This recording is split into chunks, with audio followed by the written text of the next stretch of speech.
ਆਲੋ ਸਜਣੋ ਤੇ ਮਿੱਤਰੋ model city ਸਮੁੰਦਰੀ ਦੇ ਵਿੱਚ ਫਰਾਡ ਦਾ ਇੱਕ ਹੋਰ ਐਫਆਈਆਰ ਦਰਜ ਹੋਈ ਹੈ ਜਿਹਦੇ ਵਿੱਚ ਇੱਕ ਆਮ ਸ਼ਹਿਰੀ ਦੇ ਨਾਲ 48 ਲੱਖ ਰੁਪਏ ਦਾ ਫਰਾਡ ਹੋ ਗਿਆ।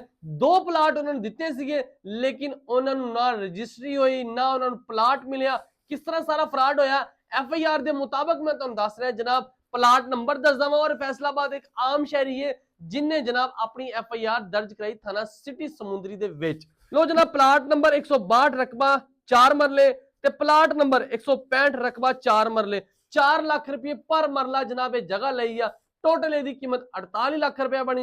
48 ਲੱਖ ਰੁਪਏ ਜਨਾਬ ਉਹਨਾਂ ਨੂੰ ਮਾਡਲ ਸਿਟੀ ਦੇ ਮਾਲਕਾਂ ਨੂੰ ਦੇ ਦਿੱਤਾ ਲੇਕਿਨ ਫਿਰ ਵੀ ਇਹਨਾਂ ਨੇ ਪਲਾਟ ਦਾ ਕਬਜ਼ਾ ਨਾ ਦਿੱਤਾ, ਪਲਾਟ ਰਜਿਸਟਰੀ ਨਾ ਕਰਵਾਈ। ਇਹਨਾਂ ਦੇ ਮਾਲਕ ਹਨੀਫ ਜੱਟ ਮਿਸਾकुल माल ਦਾ ਜਿਹੜਾ ਮਾਲਕ ਹੈ ਉਹ ਪਹਿਲੇ ਹੀ ਗ੍ਰਿਫਤਾਰ ਹੈ ਲੇਕਿਨ ਇੱਥੇ ਜਨਾਬ ਫਰਾਡ ਦਾ ਸਭ ਤੋਂ ਵੱਡਾ ਜਿਹੜਾ ਪ੍ਰਾਪਰਟੀ ਦਾ ਸਭ ਤੋਂ ਵੱਡਾ ਜਨਾਬ ਮੇਨ ਬੰਦਾ ਸੀ ਹਨੀਫ ਜੱਟ ਸੀਗਾ ਔਰ ਇਹ ਸੁਸਾਇਟੀ ਹਨੀਫ ਜੱਟ ਦੀ ਸੀ। ਅੱਗੇ ਹਨੀਫ ਜੱਟ ਦੇ ਜਿੰਨੇ ਬੰਦੇ ਸੀਗੇ ਉਹਨਾਂ ਨਾਲ ਮਿਲ ਕੇ ਜਨਾਬ ਇਹ ਫਰਾਡ ਹੁੰਦਾ ਰਿਹਾ ਤੇ ਇਸ ਐਪਲੀਕੇਸ਼ਨ ਤੇ ਇਸ ਐਫਆਈਆਰ ਤੇ ਜੋ ਦੋ ਪਲਾਟਾਂ ਦੇ ਵਿੱਚ ਜਿਹੜਾ ਫਰਾਡ ਹੋਇਆ ਨਾ ਮੈਂ ਜਨਾਬ ਤੁਹਾਨੂੰ ਦੱਸਦਾ ਔਰ ਹਮੇਸ਼ਾ ਮੈਂ ਇਹ ਕਹਿਣਾ ਵਾ उस सोसाइटी प्लाट लवो जेडी सोसाइटी एफडीए तो अप्रूव्ड होवे ना कि गैर कानूनी सोसाइटी तुसी प्लाट लवो ये ना होवे तुसी प्लाट लेके फस जाओ उस तो बाद ना तुहानू प्लाट मिले ना तुहाडे पैसे मिले कुछ भी ना मिले। तुसी जरा चेक करो हनीफ जट जेड़ा कि फैसलाबाद प्रॉपर्टी दा सब तो वड्डा तगड़ा डेवलपर मन्निया जांदा सी लेकिन अफसोस हुण हनीफ जट भी लोगां नाल फ्रॉड करन लग पिया।